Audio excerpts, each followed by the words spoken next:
বাড়িতে এসেছেন পিসিমা, মানে আমার পিসি শাশুড়ি। তো শনিবার পুজো ছিল, একটু নিরামিষ। তো রাতে আমি রুটি, ছোলার ডাল আর একটু পনিরের তরকারি বানিয়েছি। তা আমি পরোটাই করতে যাচ্ছিলাম, তা পিসিমা বললো যে না না, তেলের জিনিস দরকার নেই, তুমি রুটি করো। তা আমি বললাম আপনি খান তো রাত্রে রুটি? তা বললো হ্যাঁ রুটি খাই। তাই রুটি আর এই তরকারি সব দিয়ে দিয়েছি, খাচ্ছেন উনি। আর দেখুন কি সুন্দর মাথায় কাপড় দিয়ে থাকে, গ্রামের মানুষ তো আসলে উনি, তাই।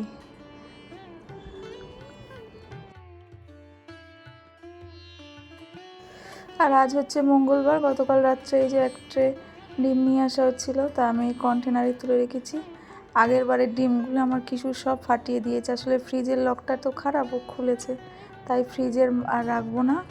আমি ডিমটাকে ফ্রিজের মাথাতেই রেখে দেবো, আর দরকার নেই ফ্রিজে রাখা, নাহলে এই পুরো পুরো ট্রের ডিম সমেত নষ্ট করে দিয়েছে। আর এই কন্টেনারগুলো কি সুন্দর আমি রেখে দিয়েছি, এবার নড়িয়ে নড়িয়ে ফেলে দিয়ে এ করে দিয়েছে। তাই জন্য আর আজকে আসবে পিসিমার ছেলে, বউ। তো আজকে বাড়িতে পুরো চাঁদের হাট, ভালোই হবে, কারণ অনেক দিন মানুষজন আসে না, আর মানুষজন আসলে খুব ভালোও লাগে বাড়িতে। তাই একটু ব্যস্ততা আছে, রান্নাবান্না করব, সকাল সকাল সব কাজ ছেড়ে নিতে হবে।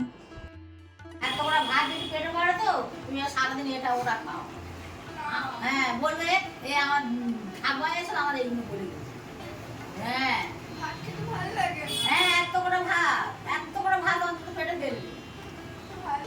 এই যাদের মুখে ভাত হয়ে যায়, আমাদের পাড়া গায়ের কথা, যাদের মুখে ভাত হয়ে যায়, ছোট ছেলে ভাত হয়ে গেল তো, অন্নপ্রাশন হয়ে গেল তো, হয়ে গেলে সারাদিনের পর একটা করে ভাত, ভাত হয়ে গেল, ভাত এবার পেটে পড়বে তো, একটা করে ভাত এটা চেপে নিয়ে গালে দেবে, একটা ধলেও দানা দেবে, একটা একটা, না তো রাত খড়িয়ে যায়।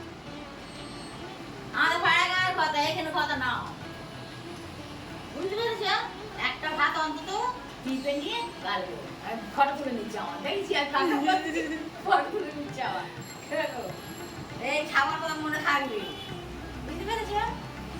হ্যাঁ বলে দিচ্ছি, আমি বলে যাচ্ছি এটা। আর সবজি মাছ এগুলোও খেতে বলো। হ্যাঁ হ্যাঁ, সবজি মাছ। আর আর পাড়া গায়ে সবজির কারি, এই দুটো শাক তুলে সিদ্ধ হলো, এই হিঞ্চে পাতা তুলে হলো, এই কি খাও না কুলপে শাক। বলো সবজি না খেলে শরীর সারে, বলো তো। ঝিঙে টিঙে তো মাটি সব তৈরি হচ্ছে তো, আমরা চাষ করে, জল ঢেলে চাষ করে, ঢেঁড়স ঢেঁড়স বেগুন টেগুন, আমি গাছে বেগুন সবজি সব আমরা খাওয়া হয়, বুঝতে পেরেছো? হ্যাঁ, আর এমনি মাছ আছে, মাছ নেই যে তা না, মাছ আছে, 4 কিলো মাছ করবে, ঠিক আছে, 4 কিলো মাছ করবে, এই রকম বলে যাচ্ছি। ঠাম্মা ছিল বলে গেছি, অন্তত একটা ভাত আমি পাড়া গায়ে করো, তোমার কলকাতা শহরে খাচ্ছি, ছোটো খাচ্ছি, খাচ্ছি, খাওয়া হয়ে যায়। বলে একদম মাছ সবজি কিচ্ছু খেতে চায় না, জানো? সবজি খাওয়া কত ভালো।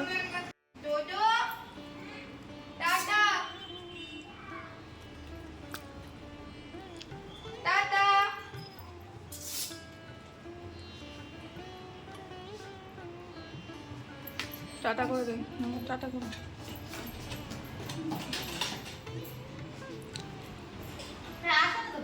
ওই তো ওখানে দাঁড়িয়ে আছে। হ্যাঁ দেখি পিসিমা একটু যাই।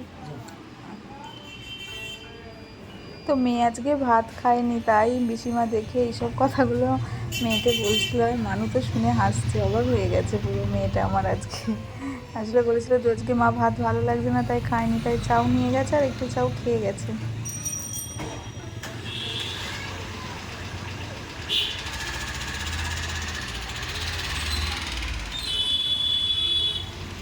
ব্যাস মেয়ে চলে গেল। আর মানে সোমবার বিকেলে সন্ধ্যের পরে আমি একটু বেরিয়েছিলাম একটা শাড়ি কিনবো বলে। পিসিমা তো অনেক বছর পর এলো, আর কবে আসবে না আসবে, দেখা হবে কি না হবে, আমরাও সেরমভাবে যাওয়া আসা হয় না, তাই ভাবলাম একটা শাড়ি কিনে দিই। আর এই দোকানটায় এসছি দেখুন, আর এই দাদা নানান রকম শাড়ি টাড়ি দেখাচ্ছিল, তো আমি আমার মতো একটা পছন্দ করে নিয়েছিলাম।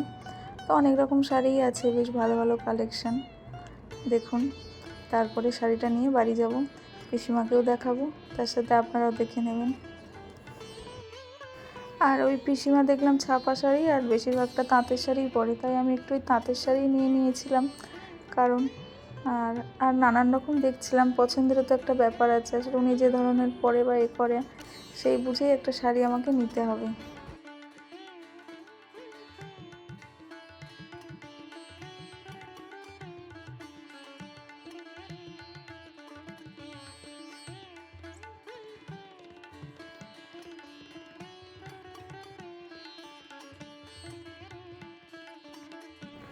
তো ব্যাস অনেক দেখার পরে আমার এই শাড়িটা পছন্দ হলো, এই নিয়ে এসেছি। চলুন পিসিমাকে দেখাই। দেখো তুমি পড়ো তো এরকম, খোলো, খুলে দেখে নাও। খোলো খোলো, দড়িটা খোলো। দেখলাম তাঁতই পড়ো না।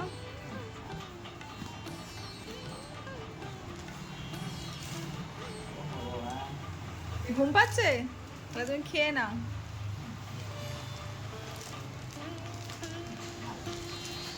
পড়ো তো এরকম ধরনের। ঠিক আছে। আর কবে আসবে, কবে দেখা হবে বলো দিনি।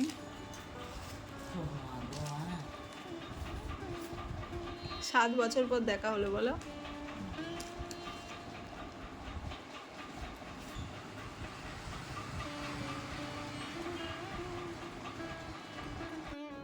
আর এই পিসিমা একদম ছেলে বউ ছেড়ে থাকতে পারে না, ছেলে বউ সেরকম পিসিমাকে ছেড়ে থাকতে পারে না। সত্যি সম্পর্কটা ওনাদের খুবই ভালো। বলে আমরা দুই শাওরি বয়ে পুরো মানে মা মেয়ের মতো থাকি, শুনতেও ভালো লাগে। আর পিসিমা একটা কথা বললো, আমি শুনে অবাক হয়ে, বলে আমি যখন থেকে তোমার পিসিমশাইয়ের সাথে বিয়ে হয়েছিল আমার, আমি শুধু মনে হয়নি যে আমি আমার শ্বশুরবাড়িতে এসেছি, মনে হয়েছে আমি বাপের বাড়িতে এসেছি। কোনোদিন আমার সাথে একটা উঁচু গলায় কথা বলেনি। সত্যি এমন কপাল কজনের হয় বলুন, এমন সুন্দর। বললো আজ তোমার পিসিমশাই কিছু মানে ভালো ছিল বলেই আমার ছেলে দুটো খুব ভালো, তাই জন্যই জানিস মা বেঁচে আছি। সত্যি এই কথাটা শুনে কি বলবো, সবাই তো আর এরকম হয় না। খুবই শান্ত। আর বারবার ওদিকে দাদা এসছে, দাদা এসে বলছে যে হ্যাঁ মা এই 4 দিন প্রথম থাকলো, না হলে আর থাকে না। আমরা বলেছিলাম রবিবার দিন দিয়ে আসবো, কিন্তু না, কিছুতেই মাকে রাখা যাবে না এতদিন। আর এখানে গল্পগুজব হচ্ছে, অনেক দিন পরে দেখা সাক্ষাৎ হয়েছে। আর ওদিকে আমার কর্তামশাই বসে আছে, আর একটা দিদি এসছে পিসিমার সাথে দেখা করতে। তো আজকের ভিডিওটা এই পর্যন্তই ছিল। কেমন লাগলো আপনারা অবশ্যই জানাবেন, ভালো লাগলে অবশ্যই একটা লাইক শেয়ার কমেন্ট করবেন। আজ তাহলে আসি, দেখা হবে একটা নতুন ভিডিওর সাথে। ধন্যবাদ।